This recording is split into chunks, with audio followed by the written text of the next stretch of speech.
presente primero, dirigente agrario, forma parte de la mesa directiva de Carbat, fue presidente de la sociedad rural de la ciudad de Junín, tiene vínculos con el sector productivo, por supuesto, pero también tiene una visión política sobre las cosas. Gustavo, ¿cómo andás? Buenas tardes, gracias por venir. Buenas tardes. Abogado también, pero no ejerzo. ¿Abogado también? Ya como me retiré prematuramente de la profesión. Ejercí muy poco cuando me recibí y bueno, después me dediqué a todo lo que estás diciendo vos. Así que, bueno, en principio feliz de estar acá, muy contento con todos amigos. Así que muy interesado por esta charla que vamos a tener, que seguramente va a ser muy interesante. Vamos a poder hablar de diferentes temas. En este estudio que la verdad que está impresionante, muy lindo. Y con un mate impresionante, así que ¿qué más puedo pedir? Muchas gracias por la invitación. Bien, gracias por venir. Gustavo, a ver, como consulta inicial, bueno, ¿cómo ves el país, la marcha del país y eso aplicado al sector agropecuario? Estamos en una situación de un cambio de gobierno que hizo un viraje drástico. Entonces, para saber qué va a pasar hay que esperar un poco más, ¿no? O sea, hay que ser cauteloso. Nosotros como sector, bueno, recién hablábamos antes, estamos contentos, una cosecha muy buena, nada que ver con el año pasado que fue dramática, entonces eso nos da expectativa a nosotros. Y con respecto a este gobierno, como te decía antes, creo que venimos de un gobierno que la verdad que era un espanto, que era muy malo, un gobierno que yo pienso que era el gobierno de no hacer nada, de gobernar de parche sobre parche. Y ahora es un gobierno que pegó un viraje importante, con cuestiones que parecen positivas, cuestiones que generan dudas, en el medio de una situación social que da miedo, con gente que la está pasando muy mal, que es lo que se habla de a ver cómo van a poder pasar. Ojalá que se atienda mucho la situación de ellas, que es lo más importante, porque uno habla con mucha gente y no llega a fin de mes, y eso es lo que más preocupa. Después entendiendo que con todo cambio profundo, obviamente que iba a pasar estas cuestiones, uno igual cree que el cambio debería ser más de la parte política, que debería ser los cambios que se habían dicho. No se vio tanto así, se ven algunos cambios políticos, lo del Senado que pasó hace poco, la verdad es que a mucha gente no nos gustó nada. El aumento de la dieta, decís. El aumento de la dieta, sí, una muy mala señal, yo lo veo como muy negativo, y porque creo que hay que, no sé, si vamos a pensar en un país, también hoy tenemos todo lo que son las jubilaciones y privilegios, todas esas cuestiones, yo pensé que eran las que de alguna forma se iban a atender como necesidades urgentes. Así que bueno, con un gobierno que yo creo que como muy positivo, así. Hace cuántos años que veníamos hablando de que no se podía gastar más de lo que se tenía, y bueno, hay que ver si se podrá estudiar cómo se encaró, bien, mal, pero yo creo que es fundamental, y siempre lo decíamos, como cualquier casa de familia, como cualquier empresa, no se puede gastar más de lo que tiene, y un país no es ajeno a eso, y antes estábamos con un despilfarro de plata, también había un candidato a presidente que gastaba lo que no había, una campaña política irresponsable. Entonces, bueno, en ese sentido lo vemos bien, que se atienda, que se combata la inflación. Lo importante, que es lo que yo también estoy preocupado o viendo que no se ve, me parece muy importante todo eso, atender el déficit fiscal, el equilibrio de las cuentas, pero creo que es el puntapié. Después tenemos que tener un plan productivista, un plan para ir para hacia adelante, porque sin eso nos vamos a quedar rengos. Entonces creo que es re importante. Y uno ve como que un gobierno con pocas personas, que no se abre a más, porque es imposible un gobierno de pocas personas. Tiene que abrirse y confiar en más personas para poder atender todo lo que viene, y porque el que mucho abarca, poco aprieta. Y hay muchas cuestiones están muy enfocados en todos estos temas, pero hay que abrirse a otros, porque si no va a quedar medio rengo todo el sistema. Es como una visión monocular, ¿no? Es una mesa chica, parece cada vez más chica, de 3 o 4, que definen cuestiones de la política nacional. No hay debate, lo que se planteó todo este tiempo es que, lo decíamos José la semana pasada con Federico Melo, dirigente gremial, que no hubo un debate concreto en diputados o con todas las partes para avanzar en temas que no son menores, como por ejemplo la reforma laboral, ¿no? Que faltó la opinión de la parte gremial, de las cámaras empresarias. Hay un montón de cuestiones que son muy importantes, que estamos de acuerdo con que el rumbo del país no era el adecuado en muchos aspectos, alguna otra persona me dirá, no, mira, porque la verdad que yo sí estaba de acuerdo con el rumbo del país y es respetable, digamos, ahí todas las opiniones son respetables, pero me parece que no falta alguna cuestión y falta, me parece, menos altisonancia y más diálogo. Totalmente. Sin dudas. Sí, yo creo totalmente en esto que decís del diálogo. O sea, yo creo que la gente sí estaba pidiendo firmeza en el cumplimiento de las leyes. Que cuando hablamos de esto sí, la gente estaba harta de los piquetes y quería que se cumpla la ley, sino que cambien la ley. En eso sí queríamos firmeza. Pero no, eso no obsta que haya diálogo en lo que es la política, en la construcción del país.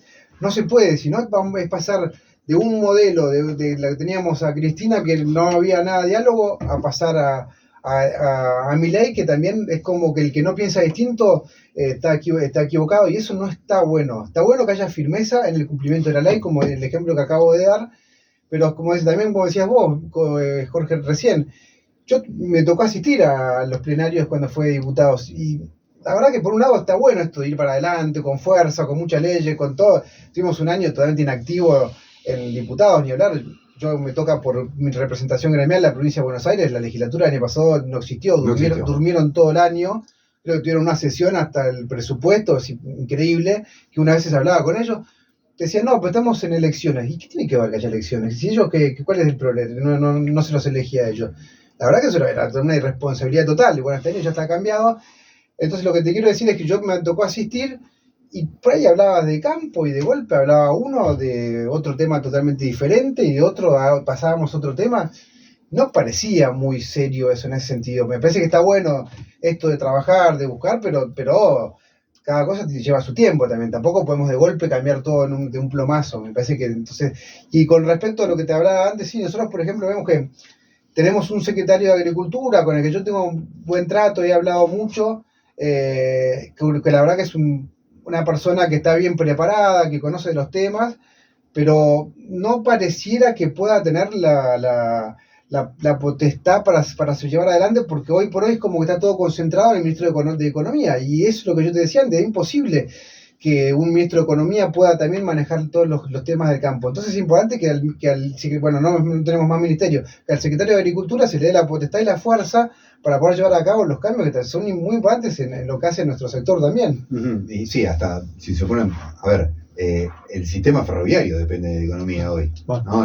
¿Qué recorrido se hace y qué recorrido no? Sí. Es totalmente ilógico en un país que necesita tanta conectividad, ¿no? Que necesita desarrollar las vías férreas, necesita darle un impulso al sector productivo que no tiene hace un montón de tiempo, ¿no? A ver, Gustavo, venimos de un año nulo prácticamente para el campo, donde los rindes fueron inexistentes, donde muchos productores han podido aguantar, pero otros tantos no.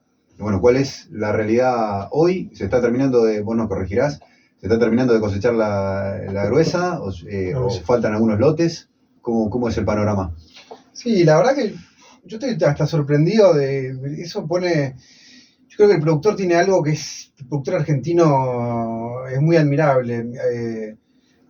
En general todos llegaron, de alguna forma todos llegaron con la soga al cuello, llegaron como pudieron, después de la crisis del año pasado que fue dramática, pudieron llegar, pero sí, antes de la nota estábamos hablando de un amigo que yo tuve en una charla, que yo le pregunté cómo te fue y las hojas, no sé qué, sí, ya la vendí todas, porque obviamente también esto de que hay gente que llegó con una situación muy complicada, el que alquila campo, el que va para adelante, pero bueno, yo creo que esto es una muy buena cosecha que se dio de soja y maíz. Viene media atrasada porque tuvimos, acuérdense, 15, 20 días de lluvia, sí, de humedad, de días que no se pudo, pero ahora ya se viene desarrollando bien.